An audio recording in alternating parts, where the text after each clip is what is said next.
It's not a carnivore update because I've not started again. I am going to just give myself some grace through the next week. Christmas is like a week from tomorrow, I think.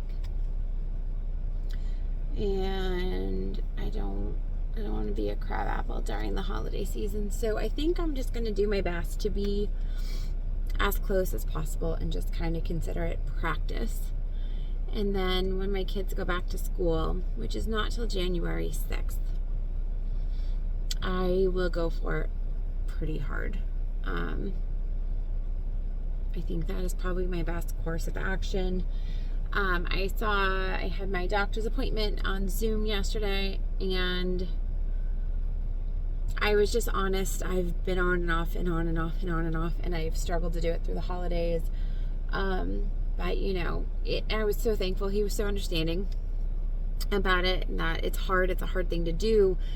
And we got talking about how good I felt when I was doing it. And then we talked about how bad I'd feel when I'd go off, which was kind of the confirmation I needed that it is a good thing to do. It's just still a little hard to do. Excuse me, I'm sorry. I'm having one of those days where I am just like, I always say I'm vibrating when I'm like this, but not like good, happy vibrations. Like, it's like, I'm like, having a bad day. I am super overstimulated today. My morning started really intensely with my little one, and I went to the dentist, and I was there for almost 2 hours. I had to get a crown fix that I had done years ago. That just something went wrong with it. And it's just one of those days, I don't know. It's actually probably going to be what I do as I sit in the car for a little bit, is look up ways to help when you were very overstimulated. I did figure out a piece of the puzzle, though.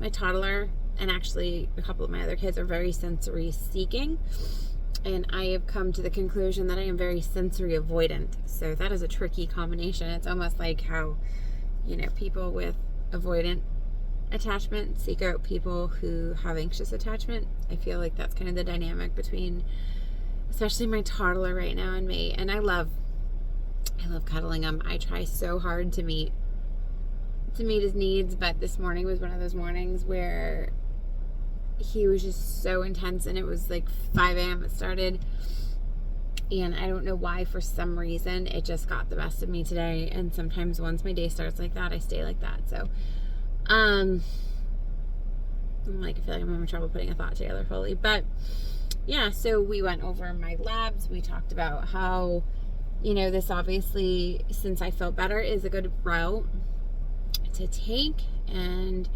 my New Year's resolution, if I don't make any other resolution, would just be to like really do it. Jump on, get on. The sooner you do it, the easier it's going to be, because then it's just over, and it's a few months and it won't be restrictive forever. But I'll have a boring 3 months where I can have meat, bone broth, and honey. I probably won't have the honey because I don't really actually like it that much. But I guess if I need a little something, maybe I'll love it by the end, because it'll be the only variation I have. I can have like butter, but I can't have any other dairy besides that. And like salt and maybe pepper. Boring, but it won't be forever, and then things will start to go back. But like, this is the version of carnivore that doesn't have eggs and doesn't have cheese, and it is not like a full animal based carnivore. It is like specific elimination diet carnivore, but that's okay.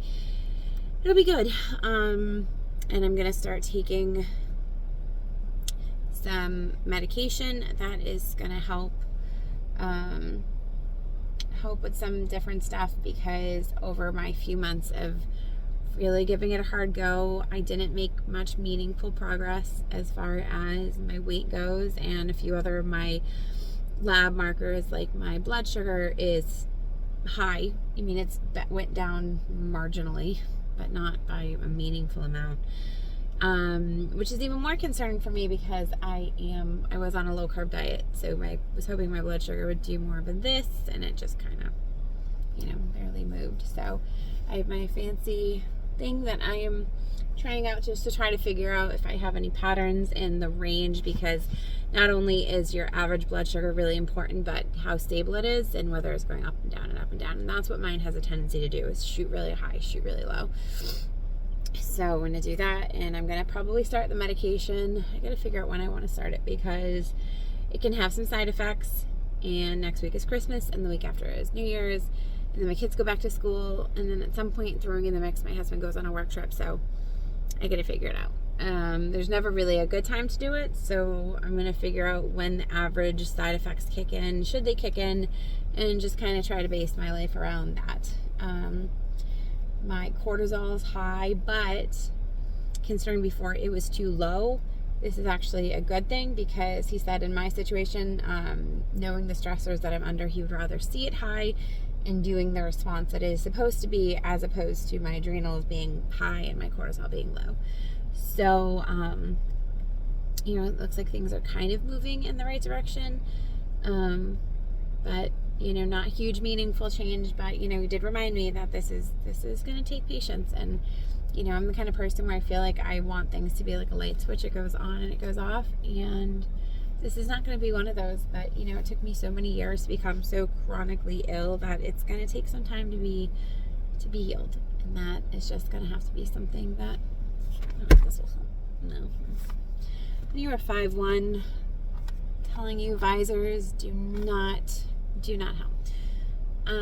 So yeah, that's my plan. I lost my train of thought because I got distracted by a text message that popped up. I'm going to start all of my stuff pretty soon, and just kind of hope for the best. My CRP went up, whatever. It's been higher. It was double what it is now before, but it's still far too high.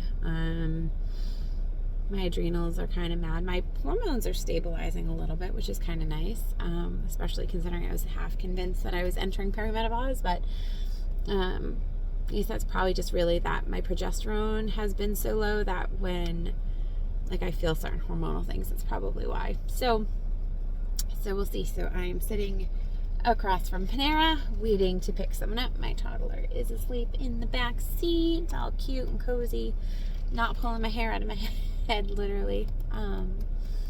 Got myself some Diet Pepsi, which I know I should not be drinking, but I am about to give it up. And for today, I'm just gonna let myself have my little vice and hope maybe it helps me reset, because I was feeling pretty fried a little while ago. Yeah, that's it. So I am in the process of looking up calendars, figuring out when I need to start. I have 2 beautiful big freezers. I got one last spring, and my husband just bought me another one during November. And right now, all sorts of beef roasts are going on, wonderful sales due to the holiday. So I splurged a little bit, and we're gonna package them and then vacuum seal them into much more manageable portions than they're in right now. I did a online order through Kroger, and I think all the reasonable size cuts were sold, which makes sense considering the size cuts that were left were like $115 a piece, but they're giant. And then there was another coupon that brought them down by like another 30%. So $6.79. I was like, I don't know, just under $7 a pound for really, really good beef. Maybe that will make my diet a little bit more exciting. So I'm going to do that, and I am going to spend a little time trying to figure out how to deal with my overstimulated self, because I don't want to be that crazy overstimulated mom, and it feels bad. It feels bad to be overstimulated, and I'm fortunate that I've done enough self-work to understand when I'm overstimulated, be able to express that I'm overstimulated. But I'm telling you that internal screaming feeling because you've been touched out is not fun. And I think I'm just going to have to work on figuring out how to desensitize myself to it, as well as how to maybe break some habits of my kiddos, especially my toddler, that no matter how hard I try, drive me bonkers, like doing the crazy hair yank thing. That hurts. I don't know that I can desensitize myself to that one. And also then figure out what to do when I feel crazy overstimulated. Because I'm not going to always be able to avoid it. I've got 5 kids. I've got a hound dog who barks at every squirrel that goes by. And I've got a crazy, happy, but still crazy at times life. So yeah, I rambled on a little longer than I was expecting to on this, but you know, like for now, I just, like today, I realized that I was gearing up to be really frustrated by the afternoon, and that's when second shift starts. The kids come home from school, so yeah, I wanted to control the time my toddler napped. I knew he was not going to take a nap willingly, so we took a ride. I got myself some stuff I shouldn't be drinking, but I'm going to drink it anyway. I don't know why diet soda is my vice, and I don't even like regular soda. It like has to be diet soda. I got this, and then I'm gonna sit with my. I'm gonna find a nice place to park because the sun's shifting and it's about to be in my eyes, and I'm just gonna sit here for a few. And yeah, that is what I'm gonna do, and that is my current self-care for the afternoon because it's the best I could do. Sitting in a car with a cute sleeping toddler, a giant diet soda, and my notebook and pen. And I think I had another thought that was supposed to go along with that, and I've since lost it. I told myself I was never going to edit any of these because I don't have the time to, and it really is just an outlet and a little bit of a journal. So apologize if anyone's watching this and just rambling on nonsensically because I need to go to bed. Bedtime's not coming for like 7 more hours. It's okay. Being 30 is hard. I'm 37. Definitely need more sleep than I did in my 20s. So anyway, that's my update. My labs are doing their thing. January 7th, that is my goal date to be 100% on elimination diet. I'm going to check when my husband's work trip is, and if I don't remember. I know it's in January. Maybe if it's relatively close to that, I will give myself a week to get the kids back to school. And then if his work trip is the following week, which I think it is, maybe I'll start then. That way I can get the grump phase over before the poor guy comes home. So anyway, that is my plan. And I'll just see if I can survive the holidays without making too much of a mess that I'll have to clean up in January.